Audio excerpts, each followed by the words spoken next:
जो एफिडेविट दिया है, जो शपथ पत्र दिया है, उस शपथ पत्र में उन्होंने जितने भी उनके खिलाफ आपराधिक मामले हैं उन सबको शून्य बताया है। मैं आपको दिखाना चाहूँगा, ये उनका आपराधिक मामलों का सारा ये पत्र है। उसमें उन्होंने सारे अपने आपराधिक मामले शून्य बताए।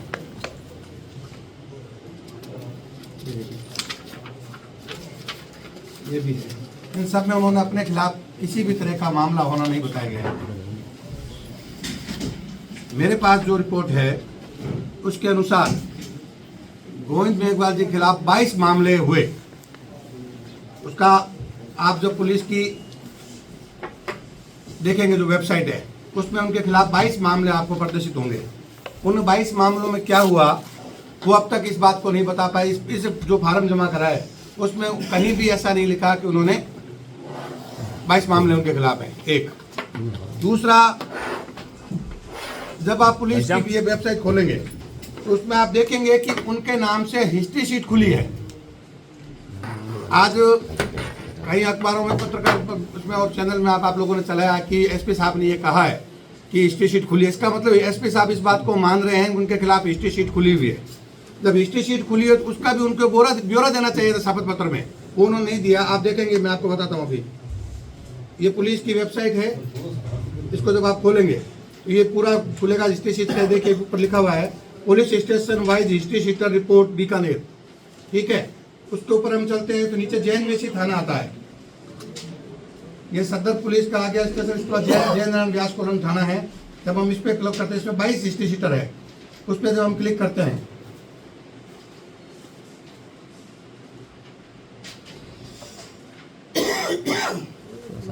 तो 9 नंबर पर गोविंद चौहान लिखा हुआ है। आप देखिए इस पर गोविंद चौहान, पुत्र श्री टीकू राम मेघवाल, 5C89 जैन वेशी बीकानेर। ये एड्रेस जो उन्होंने अपने नॉमिनेशन में दिया है वही एड्रेस इसमें है।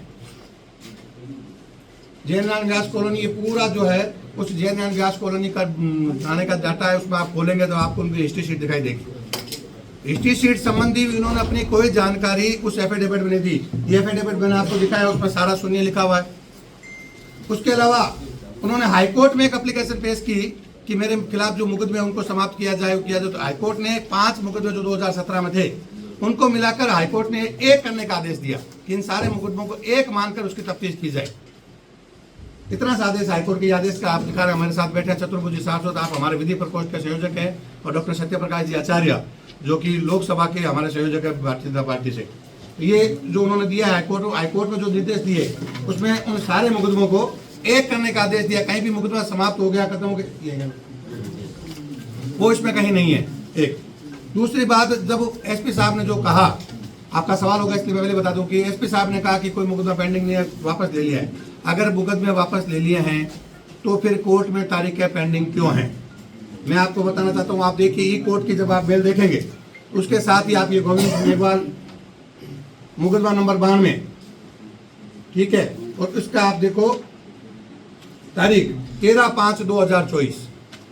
किसी व्यक्ति का अगर मामला कोर्ट में पेंडिंग चल रहा है तो उसको किस तरह से समाप्त समझा जाता है वो बता दें। एक मामला ही।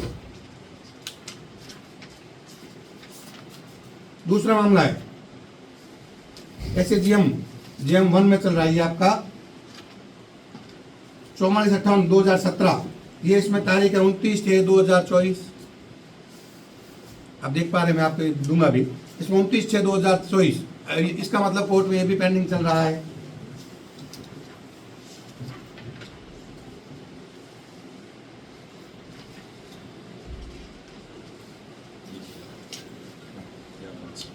एक मामला और है, ये 281/2018। इसमें भी ये देखो तारीख दी हुई है। ये एक मामला है जिसको उन्होंने केवल अनकंटेस्ट ट्रांसफर माना है। वो ट्रांसफर है मामला, वो भी खत्म नहीं है, ठीक है, क्योंकि ट्रांसफर हो गया। कोर्ट इस कारण जिसकी तारीख ई कोर्ट में दिखेगी नहीं, जब उसमें रेगुलराइज हो जाएगा तो उसकी तारीख भी उसमें शो करेगा। एक और मामला है 26/86/2017, उसकी तारीख है 5/4/2024। तो इतने मामले ऑलरेडी कोर्ट में आगे डेट पेंडिंग पड़ी है। तो उसको किस तरह से समाप्त समझा जा सकता है वो बताने वाले बता सकते हैं। इसके अलावा मेरा निवेदन है, हम सब ये चाहते हैं कि जब इतने सारी शपथ पत्र में उन्होंने अपनी बात तथ्य छिपाए हैं तो उनका नामांकन पत्र जो है वो निरस्त किया जाए और जिला प्रशासन को स्वयं भी पर्सन ज्ञान लेने का अधिकार था। 195 340 में जब कोई अधिकारी या किसी कोर्ट के समक्ष कोई तथ्य आते हैं तो स्वयं उसमें पर्सन ज्ञान लेकर कार्रवाई कर सकता है। किसी शिकायतकर्ता की उस समय आवश्यकता नहीं है। पर्चा चेक करने का भी प्रावधान है। जब पर्चा चेक किया तो उसमें उनकी उन्होंने डिटेल दी हाईकोर्ट की, उस दौरान उन मुकदमों में क्या हुआ ये भी चेक करने वालों को करना चाहिए था कि उस मुकदमों का वर्तमान में स्टेटस क्या है। ये भी कहीं ना कहीं गलती रही तो वो देख नहीं पाए। फिर इसमें एक आपके आता है 125A representation of the people's act 1951, उसके अंतर्गत